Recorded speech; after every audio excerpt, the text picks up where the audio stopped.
Bem-vindos à série dos truques e dicas do BNX.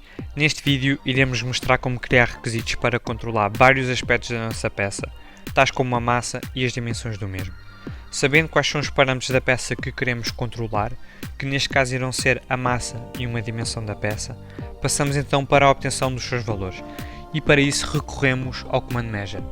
O Command Measure encontra-se aqui na aba das ferramentas de análise, aqui do lado esquerdo. A primeira coisa a obter será então a massa do objeto e para isso temos que selecionar o Solid Body. Temos que definir também a operação como associativa, aqui na linha da massa, clicando neste ícone, e em último criamos então o requisito. A primeira coisa a fazer será dar o nome que queremos, neste caso irá ser massa. Definimos também o tipo de requisito, que neste caso irá ser um design limit porque queremos que a nossa peça não ultrapasse uma certa massa, e definimos ainda se queremos que a notificação seja de erro, de aviso ou de informação. Depois falta só criar a expressão que tenha em conta os meus objetivos iniciais.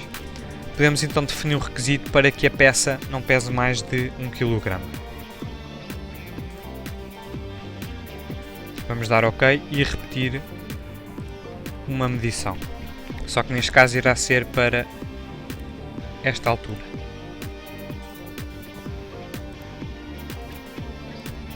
Iremos dar um nome diferente, isto mantém-se igual e passamos então para uma expressão de dois valores. Eu não quero que a altura seja inferior a 20 mm e não quero que a altura ultrapasse os 30 mm. Uma vez definidos estes requisitos, quando estes não forem cumpridos, recebemos uma notificação. Para receber esta notificação, temos que ativar essa opção nos Customer Defaults. Aqui em Analysis, Requirements Validation, Show Requirement Check Message. Isto tem que estar com o Yes.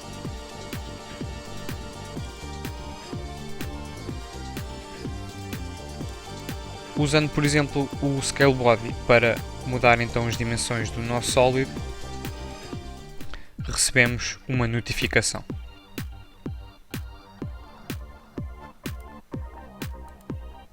Outra maneira de ver que houve problemas com as dimensões da nossa peça será então olhar aqui para a pasta dos checks.